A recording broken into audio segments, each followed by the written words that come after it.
والصلاة والسلام على سيدنا ومولانا محمد وعلى آله وصحبه وعلى من تبعهم بإحسان إلى يوم الدين. أما بعد، فقد قال الله تبارك وتعالى في كلامه المجيد والفرقان الحميد: أعوذ بالله من الشيطان الرجيم. بسم الله الرحمن الرحيم.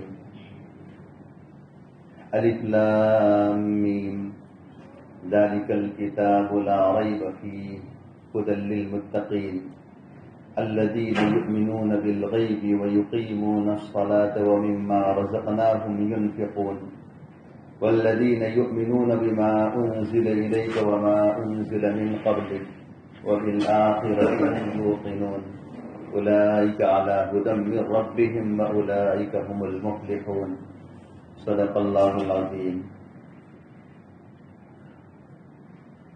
بزرگوں اور بھائیوں، جن آیات کی میں نے تلاوت کی ہے، ان آیات کی تفسیر سے پہلے بطور تمہید دو باتیں کہنا میں مناسب سمجھتا ہوں. پہلی بات تو یہ ہے کہ قرآن مجید کی تفسیر کا یہ سلسلہ جن حضرات نے شروع کیا ہے، بڑے قابل مبارکباد ہیں. میں ان کو اپنی طرف سے مبارکباد پیش کرتا ہوں. یہ انہوں نے، میں سمجھتا ہوں کہ اپنے لیے ایک صدقہ جاریہ شروع کر دیا ہے. جب تک اس مسجد میں قرآن مجید کا درس ہوتا رہے گا، چاہے میں آؤں یا کوئی دوسرا آئے، جنہوں نے یہ سلسلہ جاری کیا ہے ان کے نامہ اعمال میں یہ ثواب لکھا جاتا رہے گا. ایک حدیث میں نبی کریم صلی اللہ علیہ وسلم ارشاد فرماتے ہیں کہ جس آدمی نے کوئی اچھا طریقہ ایجاد کیا تو اس کا ثواب اس کے نامہ اعمال میں لکھا جائے گا، اور جو لوگ اس پر عمل کریں گے ان کا ثواب بھی اس کے نامہ اعمال میں لکھا جائے گا. من سن سنتا حسنتا فلہ اجرہ واجر من عمل بها. کسی آدمی نے کوئی اچھا طریقہ ایجاد کیا ہے تو اس اچھا طریقہ ایجاد کرنے کا ثواب اس کے نامہ اعمال میں لکھا جائے گا، اور اس پر قیامت تک جتنے لوگ چلیں گے ان کا ثواب بھی اس کے نامہ اعمال میں لکھا جاتا رہے گا. اور کسی آدمی نے کوئی برا طریقہ ایجاد کیا ہے تو اس برے طریقے پر جو لوگ عمل کریں گے، چلیں گے، اس کا گناہ تو اس کے نامہ اعمال میں ہوگا، اور ایجاد کرنے کا بھی گناہ اس کے نامہ اعمال میں لکھا جائے گا. اس لیے یہ قابل مبارکباد ہے اس مسجد کے ذمہ دار حضرات کہ جنہوں نے یہ سلسلہ جاری کیا، اپنے لیے ایک صدقہ جاریہ انہوں نے شروع کر دیا. ایک بات تو مجھے یہ کہنی تھی. دوسری بات مجھے یہ کہنی ہے کہ قرآن مجید کو رمضان المبارک کے ساتھ ایک خاص تعلق ہے، ایک خاص ربط ہے قرآن مجید کو. اسی لیے کتابوں میں آتا ہے کہ نبی کریم صلی اللہ علیہ وسلم پر قرآن مجید پورا سال جتنا نازل ہوتا تھا، اس پورے سال میں نازل کیے جانے والے قرآن مجید کا دور رمضان میں ہوتا تھا. نبی کریم صلی اللہ علیہ وسلم جبرائیل امین علیہ الصلوۃ والسلام کے سامنے سناتے تھے. تو یہ ایک سنت ہے جو ہمارے حفاظ کرام رمضان میں دور کرتے ہیں اور ایک دوسرے کو سناتے ہیں. یہ بھی اللہ کے رسول صلی اللہ علیہ وسلم کی ایک سنت ہے. جس سال آپ علیہ الصلوۃ والسلام کا وصال ہوا، آپ کا انتقال ہوا، اس سال دو دور ہوئے. ہر سال رمضان میں ایک دور ہوتا تھا، اور جس سال آپ کا انتقال ہوا اس سال دو دور ہوئے. اس سے ایک بات کا پتہ چلا کہ آدمی کو اپنی آخری زندگی میں آخرت کی زیادہ تیاری کرنی چاہیے. آپ علیہ الصلوۃ والسلام کا جو وصال ہوا، آپ کا انتقال ہوا، تو اس سال آپ نے دو دور فرمائے. تو آدمی کو اپنی آخری زندگی میں آخرت کی زیادہ سے زیادہ تیاری کرنی چاہیے. تو میں تو عرض کر رہا تھا کہ قرآن مجید کو رمضان کے مبارک مہینے کے ساتھ بڑا گہرا تعلق ہے. اور قرآن مجید ہی نہیں بلکہ اللہ تبارک و تعالیٰ نے اپنے جتنے بھی کلام نازل فرمائے ہیں، چاہے وہ تورات ہو، زبور ہو، انجیل ہو، اور حضرت ابراہیم علیہ السلام پر نازل کیے جانے والے صحیفے ہوں، تمام کو اللہ تبارک و تعالیٰ نے رمضان المبارک میں نازل فرمایا ہے، رمضان کے مبارک مہینے میں نازل فرمایا ہے۔ معلوم یہ ہوا کہ قرآن مجید کو رمضان کے ساتھ بڑا گہرا تعلق ہے، اللہ کے کلام کو رمضان کے مبارک مہینے کے ساتھ بڑا گہرا تعلق ہے۔ ایک جگہ پر اللہ تبارک و تعالیٰ ارشاد فرماتے ہیں، شہر رمضان الذی انزل فیہ القرآن، یہ اسی جو میں نے آیت کریمہ تلاوت کی ہے اسی صورت میں آگے آ رہا ہے، شہر رمضان الذی انزل، رمضان کا مبارک مہینہ وہ ہے جس میں قرآن مجید کو نازل کیا گیا ہے، اللہ کے کلام کو نازل کیا گیا ہے۔ اسی لیے رمضان میں تلاوت کا ہم اہتمام کرتے ہیں، زیادہ سے زیادہ اہتمام تلاوت کا قرآن مجید کی رمضان میں ہوتا ہے، تراویح میں ہم اہتمام کرتے ہیں، اور اسی طریقے سے اور بھی طریقے سے قرآن مجید کا اہتمام ہوتا ہے۔ تو اسی طریقے سے قرآن مجید کے معنی، اس کے مفاہیم اور اس کے مطلب کے سمجھنے کے لیے بھی ہمیں کوشش کرنی چاہیے۔ حفاظ کرام آپس میں دور کرتے ہیں، سناتے ہیں، وہ حفظ کرتے ہیں، پختہ کرتے ہیں، مصلی پر کھڑے ہو کر وہ تراویح سناتے ہیں، وہ خود بھی پڑھتے ہیں، سننے والے سنتے ہیں، پڑھنے والے پڑھتے ہیں، یہ بھی ایک طریقہ ہے۔ لیکن قرآن مجید کو رمضان کے مبارک مہینے کے ساتھ گہرا تعلق ہے، تو اس کی تلاوت کا جہاں اہتمام ہوتا ہے، اس کے پڑھنے کا جہاں اہتمام ہوتا ہے، تراویح میں جس کا اہتمام ہوتا ہے، وہیں پر اس کے مطلب اور اس کے معنی اور اس کے مفہوم کو سمجھنے کے لیے بھی ہمیں کوشش کرنی چاہیے۔ اس لیے مبارک مہینے میں تفسیر کا یہ سلسلہ جاری کیا گیا ہے۔ اللہ تبارک و تعالیٰ سے ہم دعا کرتے ہیں اس کو کامیاب بنائیں، اور جو کچھ کہا جائے، جو کچھ ہم سنیں، ہماری زندگیوں میں لانے کی ہم کوشش کریں۔ ایک حدیث میں نبی کریم صلی اللہ علیہ وسلم ارشاد فرماتے ہیں کہ آدمی جو چیز معلوم کرتا ہے، جو سیکھتا ہے، اس سیکھنے کے بعد عمل کرتا ہے تو وہ سیکھی ہوئی چیز اس کی زندگی میں باقی رہتی ہے۔ کوئی بھی چیز سیکھی ہے تو سیکھنے کے بعد وہ عمل کرتا ہے تو عمل کے بعد اس کی زندگی میں وہ چیز باقی رہتی ہے، اور عمل نہیں کرتا ہے تو پھر اس صورت میں وہ سیکھی ہوئی چیز بھی رخصت ہو جاتی ہے۔ بہت مخصوص مثالیں ہم جانتے ہیں، ایک آدمی نے لائٹ کا کام سیکھا ہے، یا اے سی ریپیئرنگ کا کام سیکھا ہے، ڈرائیونگ کا کام سیکھا ہے، دنیا میں بہت سے کام ہوتے ہیں۔ ان کاموں کے سیکھنے کے بعد آدمی ان کاموں میں لگا رہتا ہے، تو جتنا لگا رہتا ہے، جتنا لگا رہتا ہے، اس میں پختگی اس کو حاصل ہوتی ہے، پختگی حاصل ہوتی ہے۔ کوئی کاروبار کرتا ہے، کاروبار میں لگا رہتا ہے تو اس میں اس کو پختگی حاصل ہوتی ہے، اور سیکھنے کے بعد اس کو چھوڑ دیا ہے تو پھر گاڑی چلانے کے لیے کون سا گیئر کب لگانا ہے، فرسٹ میں کب لے جانی ہے، سیکنڈ میں کب لے جانی ہے، اور تھرڈ میں کب کرنا ہے، ریورس کے لیے گیئر کون سا ہے، وہ ساری چیزیں بھول بھال جاتا ہے۔ اے سی ریپیئرنگ کا کام سیکھا ہے، بہت اچھی طریقے سے سیکھا تھا، لیکن 1 سال کے لیے اس کو چھوڑ دیا ہے تو وہ سارا کام بھول بھال جاتا ہے۔ اس لیے جو چیز ہم جانیں، جو چیز ہم سیکھیں، تو سیکھنے کے بعد اس کو ہم اپنی زندگی میں لانے کی کوشش کریں۔ اگر اس کو اپنی زندگی میں لائیں گے تو وہ سیکھی ہوئی چیز باقی رہے گی، اور اگر زندگی میں نہیں لائیں گے، عمل نہیں کریں گے تو وہ سیکھی ہوئی چیز بھی رخصت ہو جاتی ہے۔ یہ قرآن مجید کی جن آیات کی میں نے تلاوت کی ہے وہ سورہ بقرہ کی آیات ہے، ابتدائی آیات ہے سورہ بقرہ کی۔ یہ بقرہ عربی زبان کا لفظ ہے، عربی زبان میں بقرہ کہتے ہیں گائے کو۔ اس پوری صورت کے اندر ایک گائے کا واقعہ بنی اسرائیل میں پیش آیا تھا۔ واقعہ یہ پیش آیا تھا کہ بنی اسرائیل میں ایک آدمی کا قتل ہو گیا تھا، مرڈر ہو گیا تھا، اور اس کو مارنے والے، قتل کرنے والے کا پتہ نہیں چلتا تھا، اس کو کس نے مارا ہے، کس نے اس کا انکاؤنٹر کیا ہے، کس نے اس کو قتل کیا ہے، کچھ پتہ نہیں چلتا تھا۔ تو اللہ تبارک و تعالیٰ نے فرمایا کہ ایک گائے لاؤ، گائے ذبح کرو، اور ذبح کرنے کے بعد اس کے گوشت کا ایک لوکھلا کاٹ کر اس آدمی کو جسے قتل کیا گیا ہے اس کے جسم پر لگاؤ، وہ زندہ ہو جائے گا، اور زندہ ہونے کے بعد اپنے قتل کرنے والے کا نام بتائے گا۔ یہ پورا واقعہ اس سورت کے ایک حصے میں ذکر کیا گیا ہے، اس لیے اس سورت کا نام سورہ بقرہ رکھا گیا ہے۔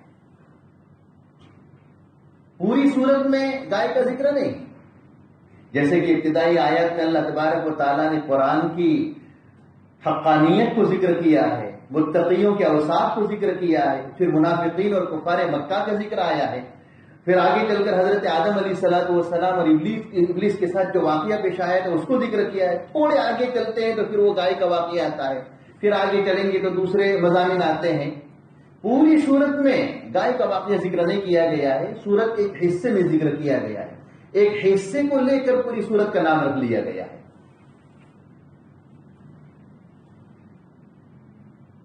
اس سورت کے فضائل میں حضرات مفسرین نے لکھا ہے کہ اس سورت کو اگر گھروں میں اہتمام کے ساتھ پڑھنے کا اگر معمول بنا لیا جائے، اہتمام سے اس کے پڑھنے کا معمول بنا لیا جائے تو گھروں میں سرکش شیاطین کے اثرات نہیں ہوتے۔ آج کل ہم بہت شکوے کرتے ہیں، شکایتیں کرتے ہیں کہ بھئی فلاں آدمی بیمار ہے، اس کو جنات کا اثر ہو گیا ہے، اس کو فلاں اثر ہو گیا ہے، تعویذ لینے کے لیے جاتے ہیں، وہ ساری چیزیں ایک طرف، لیکن ہمیں اپنے گھروں کو بھی قرآنی تلاوت سے زندہ کرنے کی ضرورت ہے۔ ہمیں اپنے گھروں کو قرآن کی تلاوت سے زندہ کرنے کی ضرورت ہے۔ ہم بھی تلاوت کرنے والے بنے، ہماری عورتیں اور ہماری خواتین، ہماری مستورات بھی تلاوت کرنے والی بنے۔ قرآن مجید کو گھروں میں جتنا پڑھا جائے گا اللہ تبارک و تعالیٰ کی طرف سے انوار اور برکات کا نزول ہوگا۔ اس لیے ہم اپنے گھروں میں قرآن مجید کی تلاوت کا اہتمام کریں، اور اس سورت کو اگر مسلسل 40 دن تک پڑھا گیا ہے، علماء نے لکھا ہے کہ 40 دن تک مسلسل اگر پڑھا گیا ہے تو انشاءاللہ اس کی برکت سے سرکش شیاطین اور جنات کے اثرات ختم ہو جاتے ہیں۔ پڑھنے والا ایک ہونا ضروری نہیں ہے، ایک ہی آدمی پڑھے کوئی ضروری نہیں ہے، اور ایک ہی مجلس میں پڑھے کوئی ضروری نہیں ہے۔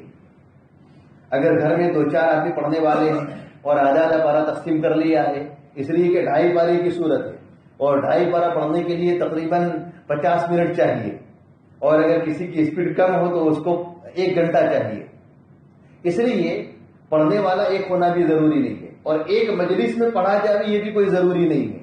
مختلف مجلسوں میں پڑھ سکتے ہیں اور مختلف پڑھنے والے ہوں اور پڑھیں، انشاءاللہ اس کا بھی فائدہ ہوگا۔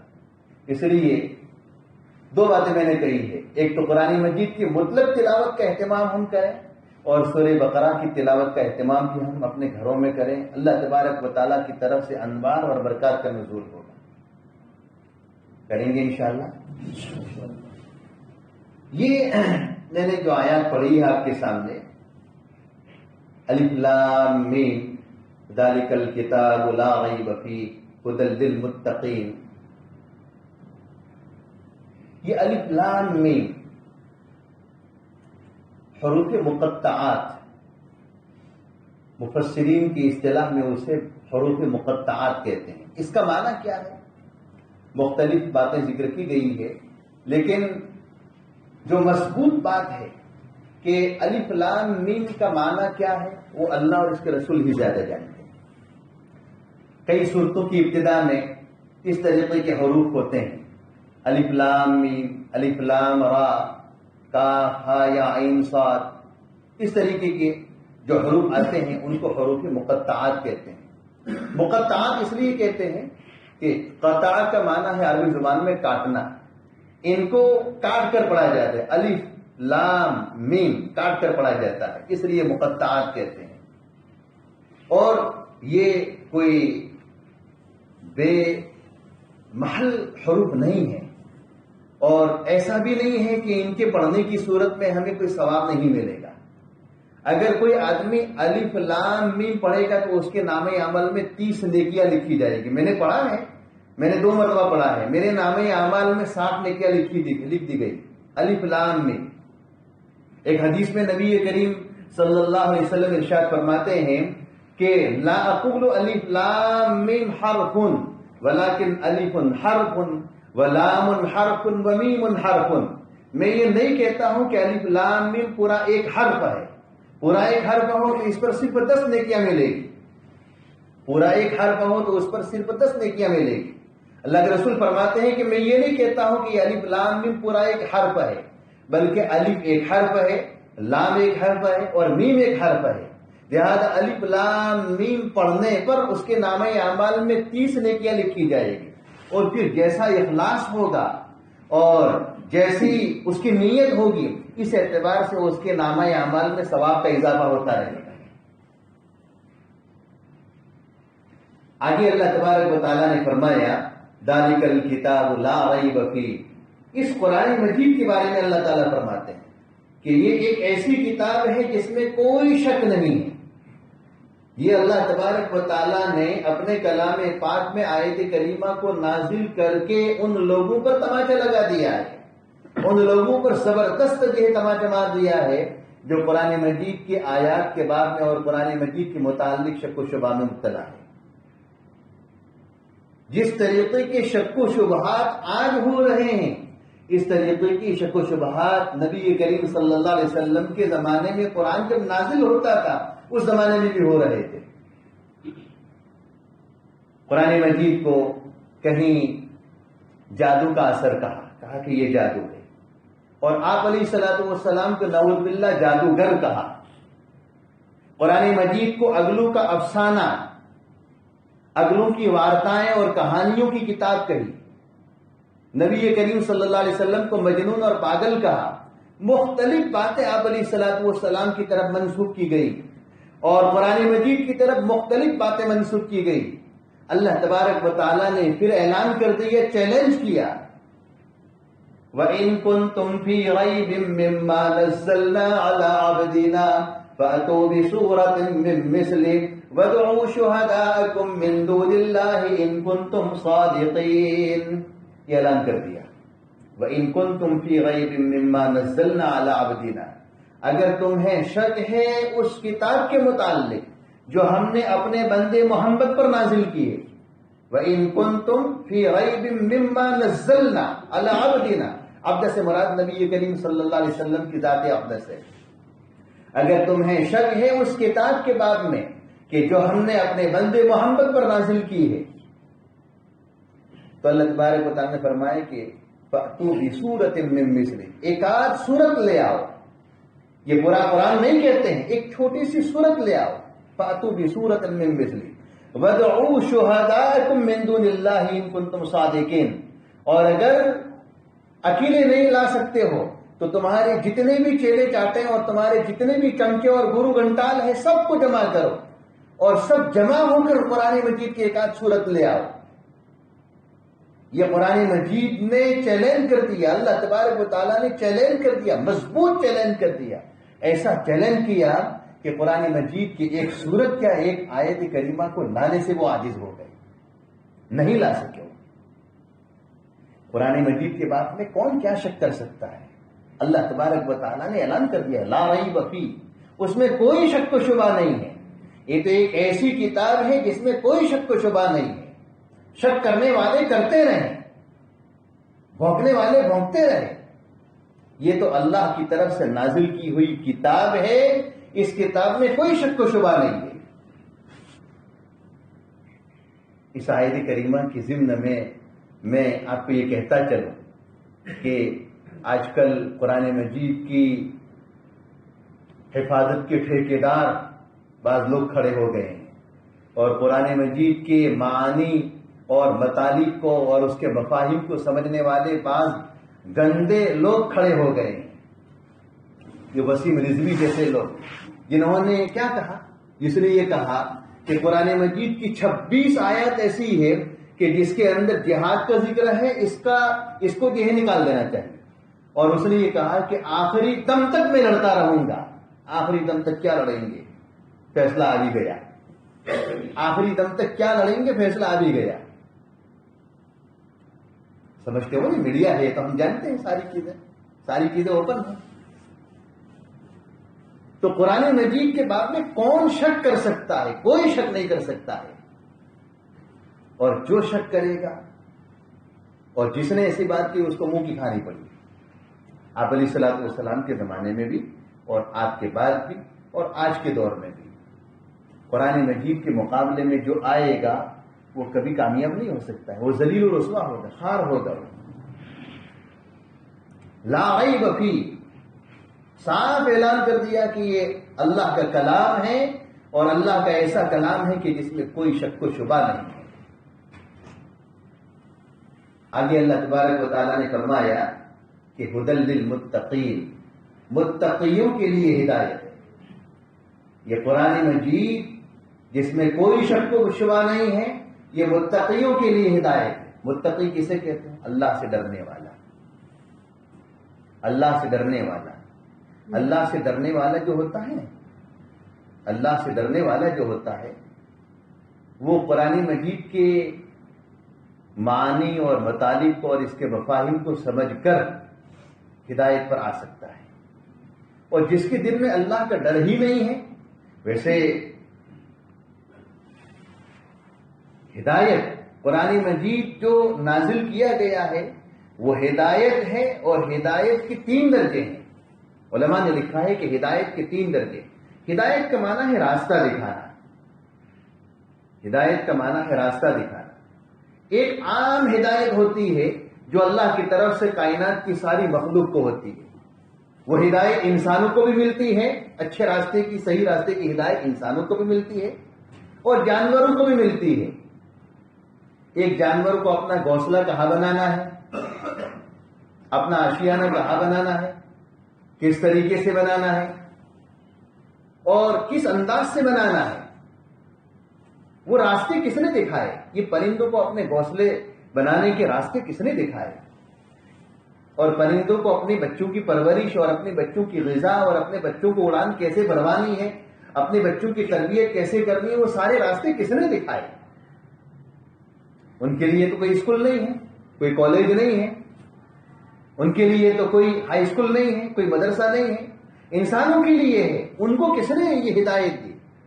ایک عام ہدایت جو ساری مخلوق کے لیے ہے، کائنات کی ہر مخلوق کے لیے ہدایت ہے. اور ہدایت کا دوسرا درجہ ہے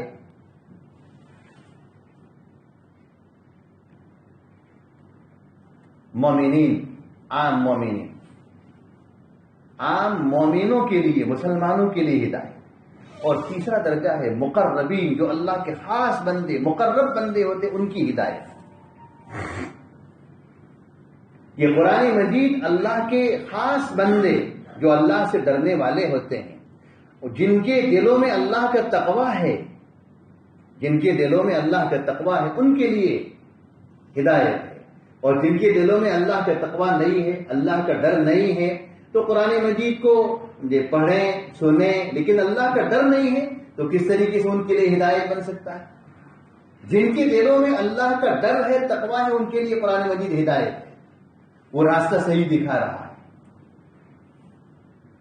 اب یہ متقی کون ہے؟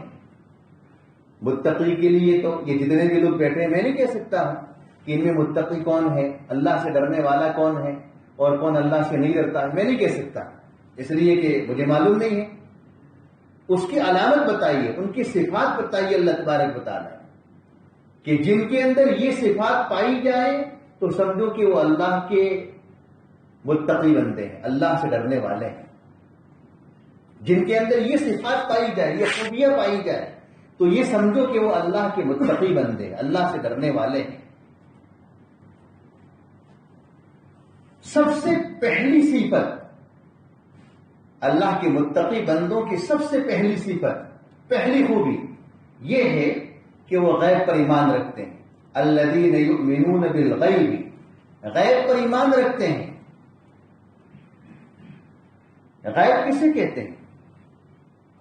ہم بولتے ہیں کہ بھئی غیب ہے، یہ غیب ہے. غیب کسے کہتے ہیں؟ غیب کہتے ہیں ایسی باتوں کو جن کو آنکھوں سے دیکھا نہ جا سکے، کانوں سے سنا نہ جا سکے، ناک سے سونگا نہ جا سکے، اور دل و دماغ سے اس کا احساس نہ کیا جا سکے، ایسی چیزوں کو غیب کہتے ہیں۔ اللہ کے رسول صلی اللہ علیہ وسلم نے جن باتوں کی خبر ہمیں دی ہے، جیسے اللہ کی ذات کے بارے میں، اللہ کی ذات کو کہیں کسی نے دیکھا نہیں ہے، اللہ کی ذات کو کسی نے دیکھا نہیں ہے، جنت جہنم کی خبر دی ہے، جنت کی نعمتوں کی خبر دی ہے، جہنم کے عذاب کی خبر دی ہے، فرشتوں کی خبر دی ہے، اور مرنے کے بعد کیا ہونے والا ہے، قبر کی نعمتوں کی اور قبر کے عذاب کی خبر دی ہے، میدان محشر میں کیا ہوگا اس کی خبر دی ہے، پل صراط کے اوپر سے چلنا ہے اس کی خبر دی ہے۔ بہت سی باتیں کہ جن کو ہم آنکھوں سے دیکھ نہیں سکتے، کانوں سے سن نہیں سکتے، اور ناک سے سن نہیں سکتے، اور اپنے دماغ سے اس کو محسوس نہیں کر سکتے ہیں، ایسی چیزیں غیب کی کہلاتی ہیں۔ تو اللہ کے رسول صلی اللہ علیہ وسلم نے جن مغیبات کی ہمیں خبر دی ہے، ان مغیبات کو پختگی اور یقین کے ساتھ ماننا ایمان بالغیب کہلائے گا، غیب پر ایمان لانا کہلائے گا۔ اللہ کے رسول صلی اللہ علیہ وسلم نے جنت جہنم کے باب میں بتایا، اس کے نعمتوں کے بارے میں بتایا، اور جہنم کے عذاب کے بارے میں بتایا، اللہ تبارک و تعالیٰ کی صفت اور اس کی قدرتوں کے بارے میں بتایا، اور اسی طریقے سے مرنے کے بعد پیش آنے والے احوال کے متعلق بتایا۔ ان تمام باتوں کو یقین کے ساتھ جاننا، یقین کے ساتھ ماننا، اس کو جاننا بھی اور ماننا بھی، یہ کیا ہے؟ ایمان بالغیب ہے، غیب پر ایمان رکھنا ہے۔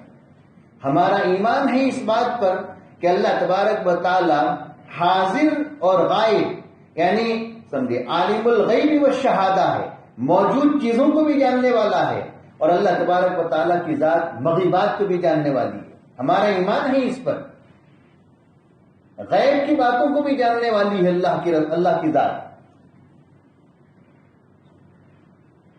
اور دوسری بات یہ ہے کہ جو باتیں ہم لوگوں سے چھپ کر کرتے ہیں، ان باتوں کو بھی اللہ کی ذات جانتی ہے۔ جن کاموں کو اور جو باتیں ہم لوگوں سے چھپ کر کرتے ہیں، چاہے لوگوں سے چھپ کر کریں، لیکن اللہ کی ذات ان کو بھی جانتی ہے۔ میری بات سمجھ میں آ رہی ہے کیا میں کہہ رہا ہوں؟ کہ اللہ کی ذات مغیبات کو جاننے والی ہے، جو چیزیں ہماری نگاہوں سے اوجھل ہے، غائب ہے، جنت جہنم اور مرنے کے بعد آنے والے سارے مراحل کو، ساری چیزوں کو اللہ تبارک و تعالیٰ کی ذات جانتی ہے۔ اس پر ہمارا ایمان ہے، اور اس پر بھی ہمارا ایمان ہے کہ ہم لوگوں کی نگاہوں سے جو چھپ کر کام کرتے ہیں، غائب ہو کر جو کام کرتے ہیں، ان باتوں کو بھی اللہ کی ذات جانتی ہے، ان باتوں کو بھی اللہ کی ذات جانتی ہے۔ ایک جگہ پر اللہ تبارک و تعالیٰ قرآن مجید میں ارشاد فرماتے ہیں، یعلم خائنۃ الاعین وما تخفی الصدور، یعلم خائنۃ الاعین، آنکھوں کی خیانت کو بھی اللہ جانتے ہیں، آنکھوں کی خیانت کو بھی اللہ جانتے ہیں۔ آنکھ کی خیانت کیا ہے؟ آدمی چل رہا ہے اور چلتے چلتے ذرا سمجھے نگاہ کو پھرا کر کسی پرائی اور اجنبی عورت کے اوپر سمجھے دیکھ لیا، اس کو دیکھ لیا، یہ آنکھ کی خیانت ہے۔ آدمی راستے چلتا ہے اور اس کے ساتھ چلنے والے لوگوں کو کچھ پتا نہیں ہے کہ اس نے کس کو دیکھا ہے، لیکن چلتے چلتے ذرا نظر اٹھا کر یوں سمجھے ٹیڑھی نگاہ کر کے کسی پرائی عورت کو دیکھ لیا، تو اس کو کہتے ہیں آنکھ کی خیانت۔ یعلم خائنۃ الاعین، آنکھوں کی خیانت کو بھی اللہ تعالیٰ جانتے ہیں۔ وما تخفی الصدور، اور تمہارے دلوں میں جو تم نے باتیں چھپائی ہوں، ان باتوں کو بھی اللہ تعالیٰ جانتے ہیں۔ یہاں پر ایک بات میں کہتا چلوں کہ بہت سی مرتبہ ہم چھپ چھاپ کر کوئی کام کرتے ہیں اور یہ سمجھتے ہیں کہ میرے باپ کو پتہ نہیں ہے، میرے بھائیوں کو پتہ نہیں ہے، میرے ماں باپ کو، میری ماں کو پتہ نہیں ہے، اور میرے دادا کو معلوم نہیں ہے، اور میں نے تو ایسا چھپ چھاپ کر کام کر دیا ہے کہ کسی کو معلوم نہیں ہے۔ کوئی گناہ کا کام، نیکی کے کام کی بات ہے، گناہ کا کام، کوئی گناہ کا کام آدمی دھڑلنے سے تو نہیں کر سکتا ہے، چھپ کر کرتا ہے، اور چھپ کر کرنے کے بعد پھر یہ سمجھتا ہے کہ میں نے یہ کام کیا ہے، میرے ماں باپ کو اور میرے دادا دادی کو، نانا نانی کو اور بھائی بہنوں کو کسی کو معلوم نہیں ہے۔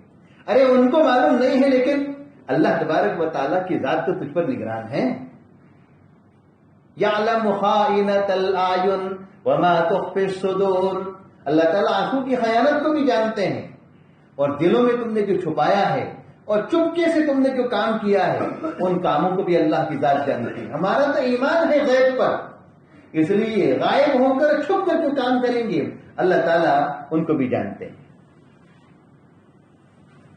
اللہ تعالیٰ ان کو بھی جانتے ہیں۔ یؤمنون بالغیب، غیب کی باتوں کو جانتے ہیں، غیب کی باتوں پر ایمان رکھتے ہیں۔ اللہ کے متقی اور پرہیزگار بندوں کی ایک صفت، ایک ان کی خوبی، ایک ان کی علامت یہ ہے کہ وہ غیب کی باتوں پر ایمان رکھتے ہیں، اور دوسری ان کی خوبی اور صفت یہ بیان کی گئی ہے کہ نماز قائم کرتے ہیں، یقیمون الصلاۃ، نماز قائم کرتے ہیں۔ تو نماز تو ہم سب قائم کرتے ہیں، پڑھتے ہیں۔ دیکھو اللہ تبارک و تعالیٰ نے یہاں پر یقیمون الصلاۃ فرمایا ہے، نماز قائم کرتے ہیں، نماز پڑھنا نہیں کہا ہے، نماز پڑھنا نہیں کہا ہے، اس لیے کہ نماز تو سمجھے ہر آدمی پڑھتا ہے، لیکن اقامت صلاۃ، نماز قائم کرنا، نماز قائم کرنا کسے کہتے ہیں؟ نماز قائم کرنا کہ نماز کو تمام آداب کی اور تمام سنن اور مستحبات اور فرائض کی رعایت کے ساتھ پڑھنا۔ جس طریقے سے ہاتھ اٹھانے ہیں تکبیر تحریمہ میں اس طریقے سے ہاتھ اٹھائے جائے، جس طریقے سے باندھنے ہیں اس طریقے سے باندھ لے، جس طریقے سے تلاوت کرنی ہے تلاوت کرے، رکوع جس طریقے سے کرنا ہے اس طریقے سے رکوع کرے، پھر رکوع سے سمجھے قوما میں آنا ہے اور سمجھے سجدے میں جانا ہے، سجدہ کس طریقے سے کرنا ہے، جلسے میں کیسے بیٹھنا ہے، قاعدے میں کیسے بیٹھنا ہے، جس طریقے سے نبی کریم صلی اللہ علیہ وسلم نے نماز پڑھی ہے اور امت کو سکھلائی ہے، اس طریقے سے نماز پڑھنے کو اقامت صلاۃ کہتے ہیں، اقامت صلاۃ کہتے ہیں۔ نماز پڑھنا نہیں بلکہ نماز قائم کرنا ہے، نماز کو تمام آداب، مستحبات، سنن اور فرائض اور واجبات کی رعایت کے ساتھ، اور جس رکن کی ادائیگی میں وہ جو اس پر جہاں رکھنا ہے وہاں رکھ کر نماز پڑھنے کا نام اقامت صلاۃ ہے۔ اس طریقے سے نماز پڑھنا۔ ایک بات یاد رکھو، بہت کام کی بات ہے، کتابوں میں لکھا ہے کہ نماز پڑھنے کے دوران نگاہوں کو جہاں رکھنا ہے وہاں نگاہ رکھے گا تو نماز سے باہر بدنگاہی کے گناہ سے وہ بچ جائے گا۔ بہت بڑی بات ہے، بہت بڑی۔ آج ہم یہ پوچھتے ہیں کہ بھئی ہم راستے میں چلتے ہیں اور راستے میں تو پرائی عورتیں آ جاتی ہیں اور نگاہوں کا بچانا ہمارا دشوار ہے، بڑے بڑے پوسٹر لگے رہتے ہیں اور پوسٹروں پر نظر پڑ جاتی ہے، نگاہوں کا بچانا دشوار ہے، نگاہوں کا بچانا دشوار، نگاہوں کے بچانے کی دشواری کی شکایت اور پرابلم ہم پیش کرتے ہیں، یہ بہت پرابلم ہے، پرابلم پیش کرتے ہیں۔ کتابوں میں لکھا ہے کہ نماز میں جس رکن کی ادائیگی میں نگاہ جہاں رکھنی وہاں رکھے گا تو انشاءاللہ نماز کے باہر بھی اس کی نگاہیں جھکی رہے گی، نماز کے باہر بھی اس کی نگاہیں ادھر ادھر اٹھے گی نہیں۔ قیام میں نظر کہاں رکھنی ہے؟ سجدے کی جگہ پر رکھنی ہے۔ رکوع میں کہاں رکھنی ہے؟ دونوں پاؤں کی انگلیوں پر رکھنی ہے۔ پھر آگے قوما میں آئے گا، وہاں سجدے پر نظر رکھنی ہے، سجدے کی جگہ پر نظر رکھنی ہے۔ سجدے میں جائے گا، ناک پر نظر رکھنی ہے۔ قاعدے میں بیٹھے گا، گود میں نظر رکھنی ہے۔ سلام پھیرتے وقت دونوں کندھوں پر نظر رکھنی ہے۔ رکن کی ادائیگی میں جہاں جہاں نظر رکھنی ہے وہاں نظر رکھے گا تو نماز سے باہر بھی انشاءاللہ اس کی نگاہیں جھکی رہے گی، بدنگاہی کے گناہ سے حفاظت ہو جائے گی اس کی۔ میری بات سمجھ میں آ رہی ہے؟ بہت اہم بات ہے، بہت اہم بات ہے، اس کو اپنی زندگی میں لانے کی کوشش کریں۔ دیکھیے آگے فرمایا کہ یقیمون الصلاۃ، نماز قائم کرتے۔ اسی کے ساتھ ساتھ ایک بات میں یہ ذکر کرتا چلوں کہ نماز کے آگے پیچھے کچھ سنتیں رکھی گئی ہیں، نماز سے پہلے بھی سنتیں رکھی گئی ہیں، نماز کے بعد بھی کچھ سنتیں اور مستحبات یعنی نوافل وغیرہ رکھی گئی ہیں، ہم جانتے ہیں۔ یہ کیوں رکھی گئی ہے؟ یہ اس لیے رکھی گئی ہے کہ قیامت کے دن جب نماز کا حساب ہوگا تو فرض نماز میں کوئی کمی نظر آئے گی تو اللہ تبارک و تعالیٰ فرشتے سے کہیں گے کہ ذرا نوافل کو دیکھو، نوافل کے ذریعے اگر کوٹا پورا ہوتا ہے تو پورا کر لو، اس لیے نوافل کا کوٹا رکھا ہے۔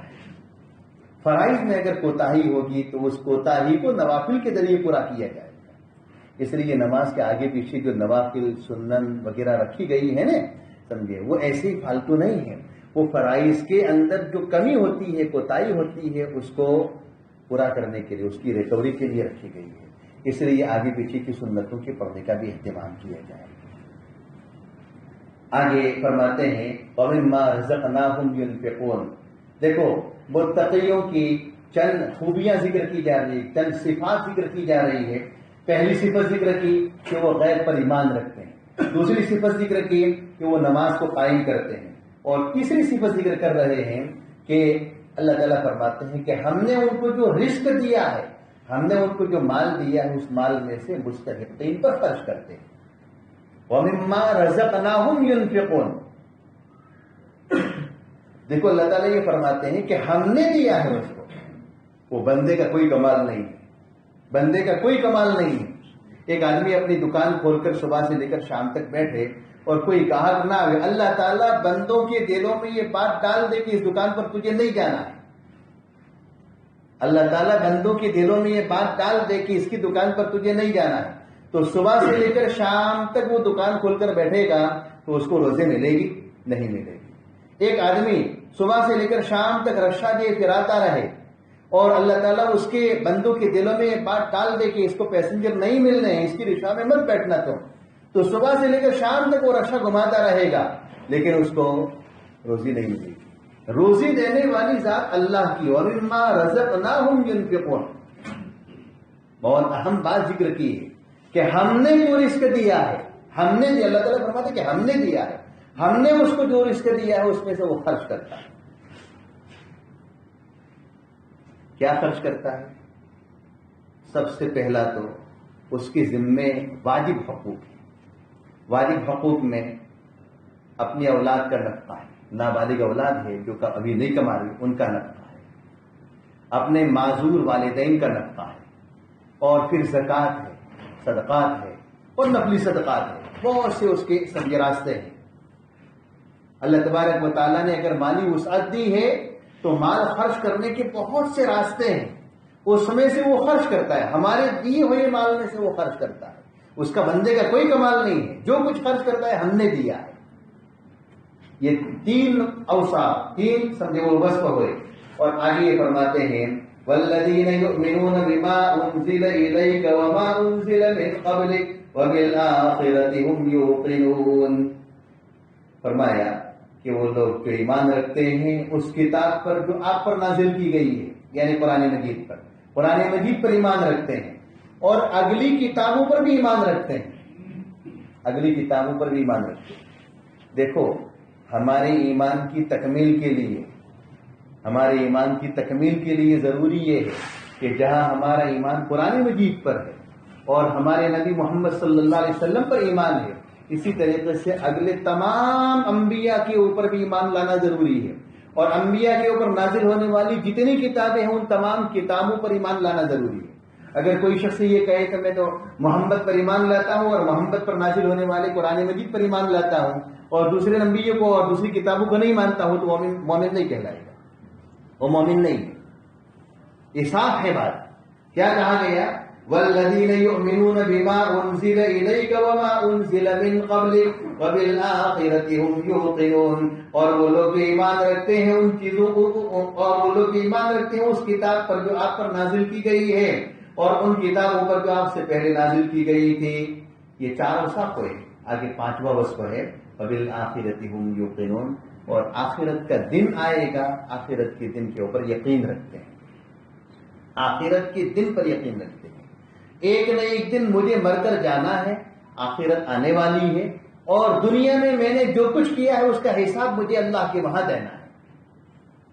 دنیا میں میں نے اچھے کام کیے ہیں تو مجھے اچھا بدلہ وہاں ملنے والا ہے، اور اگر میں نے کوئی برا کام کیا ہے تو برے کام کی سزا بھی مجھے بھگتنی ہے۔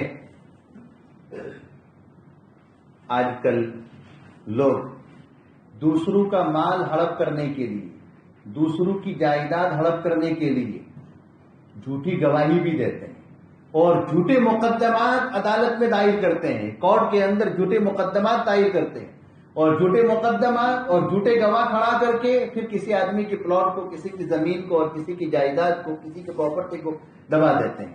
اور کمال کر دیا ہے، جو گویا کہ یہ دنیا اور دنیا کی ساری نعمتوں کو لوٹ لیا، ایسا سمجھتے ہو۔ یہ کمال نہیں ہے۔ یہ دنیا میں تم نے جھوٹا مقدمہ دائر کر کے عدالت میں اور کورٹ میں جھوٹا مقدمہ دائر کر کے اور جھوٹے اور کرائے کے ٹٹو گواہ کھڑے کر کے تم نے مقدمہ دنیا میں تو جیت لیا ہے، لیکن وبالآخرۃ ھم یوقنون، آخرت کا دن آنے والا ہے اور آخرت کا دن اللہ تبارک و تعالیٰ نے کیوں قائم کیا ہے؟ آخرت کا دن علماء نے لکھا ہے کہ آخرت کا دن اس لیے قائم کیا ہے کہ دنیا میں آدمی بہت سی مرتبہ اچھا کام کرتا ہے لیکن اچھے کام پر اس کو کوئی خاطر خواہ بدلہ نہیں ملتا ہے، اور دنیا میں کوئی آدمی ظلم پر ظلم کرتا جا رہا ہے، ظلم پر ظلم کرتا جا رہا ہے، اور اس ظلم کو، اس ظالم کو دنیا میں سزا دینے والا کوئی نہیں ہوتا ہے۔ آخرت کا دن اس لیے قائم کیا ہے تاکہ اچھا کام کرنے والے کو دنیا آخرت میں اچھا بدلہ ملے، اور دنیا میں جس نے ظلم کیا ہے اور دنیا میں اس کو سزا نہیں ملی ہے تو آخرت میں اس کو جو ہے سزا ملے گی۔ یہ اس لیے اس کو آخرت بھی کہتے ہیں اور یوم الجزا بھی کہتے ہیں اور یوم الدین بھی کہتے ہیں۔ یوم الجزا اور یوم الدین کا مطلب ہے بدلے کا دن، نتیجے کا دن۔ دنیا میں جو کیا ہے اس کا بدلہ اور اس کا نتیجہ آخرت میں ہمیں ملنے والا ہے۔ یہ اللہ کے متقی اور پرہیزگار بندوں کی چند صفات ذکر کی گئی ہے۔ پہلی صفت ذکر کی کہ وہ ایمان بالغیب، غیب پر ایمان رکھتے ہیں، نماز قائم کرتے ہیں اور ہمارے دیے ہوئے مال میں سے وہ خرچ کرتے ہیں، اور قرآن مجید جو نازل کیا گیا ہے اس پر بھی ایمان لاتے ہیں اور اگلی کتابوں پر بھی ایمان لاتے ہیں۔ 4 اور وبالآخرۃ ھم یوقنون، آخرت کے دن پر ایمان رکھتے ہیں۔ یہ 5 ان کی علامتیں ذکر کی گئی۔ جس آدمی کے اندر یہ 5 علامتیں پائی جائے، صرف زبان کی حد تک نہ ہو، زبان کی حد تک تو کہتا ہے کہ ہاں میں نماز بھی قائم کرتا ہوں، غیب پر ایمان بھی رکھتا ہوں، آخرت کو بھی مانتا ہوں، نہیں، یقین کے ساتھ، پختگی کے ساتھ، ڈرتے ہوئے کہ اللہ کے سامنے مجھے پیش ہونا ہے کبھی، اور مجھے دنیا میں جو کچھ میں نے کیا ہے اس کا مجھے وہاں بدلہ ملنے والا ہے، یقین کے ساتھ، پختگی کے ساتھ۔ یہ 5 اوصاف ہیں۔ تو اگر جن کے اندر یہ 5 اوصاف پائے جائیں گے تو وہ کون لوگ ہوں گے؟ اولئک علی ھدی من ربہم واولئک ھم المفلحون، یہی لوگ اپنے پروردگار کی طرف سے ہدایت پر ہیں۔ اللہ نے صاف اعلان کر دیا کہ دنیا والے اس کو چاہے بیوقوف سمجھے، اس متقی بندے کو دنیا والے چاہے لوگ بیوقوف سمجھیں، اس کو مجذوب سمجھے، لیکن اللہ کی طرف سے، اپنے پروردگار کی طرف سے ہدایت پر یہی بندہ ہے۔ وَأُولَئِكَ هُمُ الْمُفْلِحُونَ، اور کامیاب ہے وہ لوگ جن کے اندر یہ 5 باتیں پائی جا رہے، 5 صفتیں پائی جا رہے، یہ لوگ کیا ہے؟ کامیاب ہے۔ وَأُولَئِكَ هُمُ الْمُفْلِحُونَ، مفلح کہا گیا ہے، آخرت کی کامیابی کو فلاح کہتے ہیں۔ دنیا میں تو آدمی کچھ نہ کچھ کر کے کامیابی حاصل کر لیتا ہے، دنیاوی کامیابی کوئی مدار نہیں، آخرت کی کامیابی ایسے لوگوں کو حاصل ہوگی جن کے اندر یہ 5 اوصاف پائے۔